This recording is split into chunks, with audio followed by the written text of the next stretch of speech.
Sungguh-sungguh Allah sangat ridho ketika seorang hamba itu makan ketika sesuap nasi dia muji Allah, ketika minum seteguk nasi dia muji Allah. Itu kalau orang diridhoni Allah itu wali betul. Itu untuk jadi wali itu gampang, kamu makan ridho, kamu ninjak buminya Allah ridho seneng, kamu hidup keseharian aman seneng. Nah ini supaya sampean kita semua ngaji betapa panduan Rasulullah untuk menggapai ridho Allah itu banyak yang keseharian sekali. Saking kesehariannya banyak dalam hadis dan itu sahih. Nabi menyebut hal-hal yang keseharian. Hatta ma tas'alu fi imra'atika, kamu punya uang kemudian istri kamu bisa makan, itu ibadah. Bahkan sebagian ibadah itu dicontohkan Nabi yang akhirnya diprotes sahabat, yaitu wa fi buti ahadikum sedekah, kamu menggauli istri kamu itu ya sedekah. Sampai sahabat bilang yang benar ya Rasulullah, ayati ahaduna syahwatahu wa huwa lahu ajrun, masa urusan biologis, urusan syahwat kemudian dia dapat pahala. Nabi menjawab, alaysa law wada'aha fi haramin akana alaihi wisrun, bagaimana kalau dia meletakkan ke yang tidak benar, itu kan dosa. Nah, hal-hal seperti ini yang saya ingin teman-teman semua, saya juga agak ingin ngaji demi Anda juga agak ingin. Itu dosa sekali ngaji kok pesanan kelompok tertentu itu gak boleh. Islam itu untuk semua. Jadi ya cuma karena di depan saya jenengan ya seakan-akan jenengan korbannya. Itu ada ilmunya dalam usul fikih itu. Jadi orang itu harus ngaji usul fikih. Nama yang disebut, mungkin masukan masih ingat zaman ngaji usul fikih. Nama yang disebut itu tidak jaminan sebagai prioritas perintah. Jadi misalnya gini, kebetulan yang di depan Nabi itu Abu Dzar. Nabi ya bilang, ya Abu Dzarin ini uhibbuka misalnya, atau ya Mu'ad ini uhibbuka, atau ya Abu Hurairah ini uhibbuka misalnya. Banyaklah riwayat yang Nabi nyebut ya Abu Dzarin, ya Mu'ad, ya Abu Hurairah. Kemudian misalnya Nabi meneruskan khitab, ini uhibbuka, saya mencintai kamu, fakul dubur sholatin, atau sebagian riwayat disebut fala tada'anna dubura kulli sholatin Allahumma inni ala dzikrika wa syukrika wa husni ibadatik. Saya mencintai kamu, siapa aja, Mu'ad bisa, Abu Dzar bisa sahabat. Saya mencintai kamu, mohon kalau habis sholat kamu jangan lupa wiridan Allahumma a'inni ala dzikrika wa syukrika wa husni ibadatik. Ya Allah, tolong kami permudah supaya mudah ingat Engkau. Anda tidak bisa mentang-mentang, wong nama saya Parmin, nama saya Purnomo, itu yang diperintahkan Mu'ad besar. Jadi yang disebut satu, tapi khitab itu untuk siapa saja. Saya teruskan ya. Jadi saya mohon semua kita melakukan kebaikan itu, kalau dalam kaidah fikih disebut al yakin la yuzalu bisyak.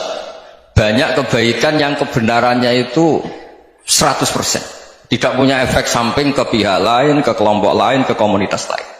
Itu tadi misalnya Anda makan dan itu murah sekali, hanya butuh satu piring, setiap punyaan kamu muji Allah, setiap minum kamu muji Allah. Itu redaksinya Rasulullah SAW disebut Allah sangat ridho ketika seorang hamba makan kemudian dia memuji Allah, atau minum kemudian dia muji Allah. Logikanya gampang, negara seperti ini yang kamu harapkan bentuknya kayak apa, mertua, ipar, komunitas, tetangga, itu nyata terjadi itu kan belum pasti.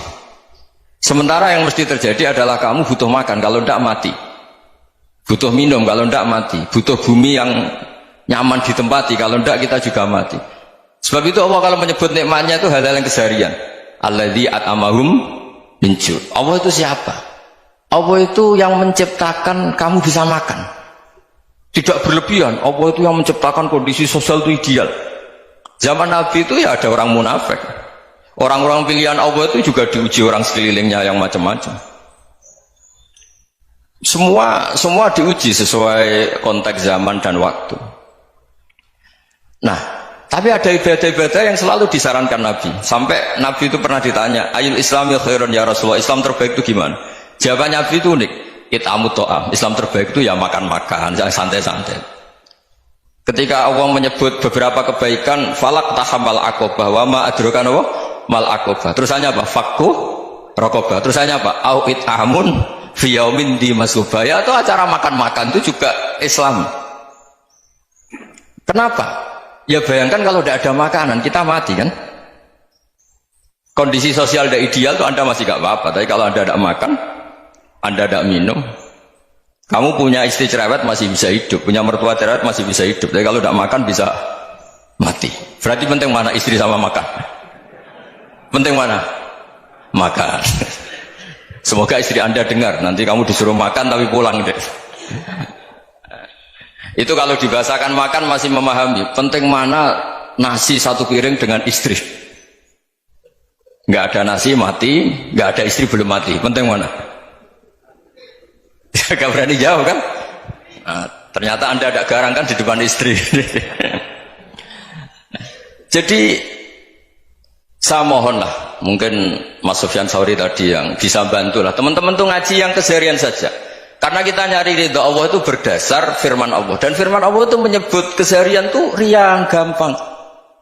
Itu tadi misalnya wa min ayatihi manamukum bil laili wan nahar. Termasuk ayat-ayat Allah itu kamu tidur. Maka dulu itu ada guyonan, ada tokoh Mu'tazilah, kelompok dalam Islam yang berpikir manusia itu bisa menentukan ikhtiarnya sendiri.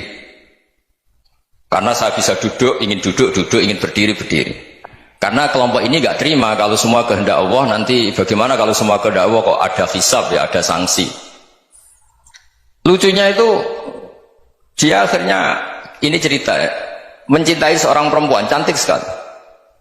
Dan itu dia menjadi ahli sunnah itu oleh hal-hal yang sepele. Karena istrinya cantik, ya namanya suami istri hubungan intim. Terus ditanya, Mas masih ingin lagi? Masih. Silahkan diulang lagi. Wah ya tidak bisa. Katanya manusia bisa menentukan yang diinginkan. Itu tobat itu. Itu nggak bisa ditobatkan Mas Sufyan Ats-Tsauri. Orang cantik yang mudah nobatkan orang itu orang cantik. Segampang itu. Akhirnya kita tahu, makanya kalau dalam kitab Hikam itu disebut al-aqil mayakul madza yaf'alu wa hubi wal ghafil mayakul madza af'al. Orang yang punya akal karena sadar ini wilayah Allah, semua milik Tuhan.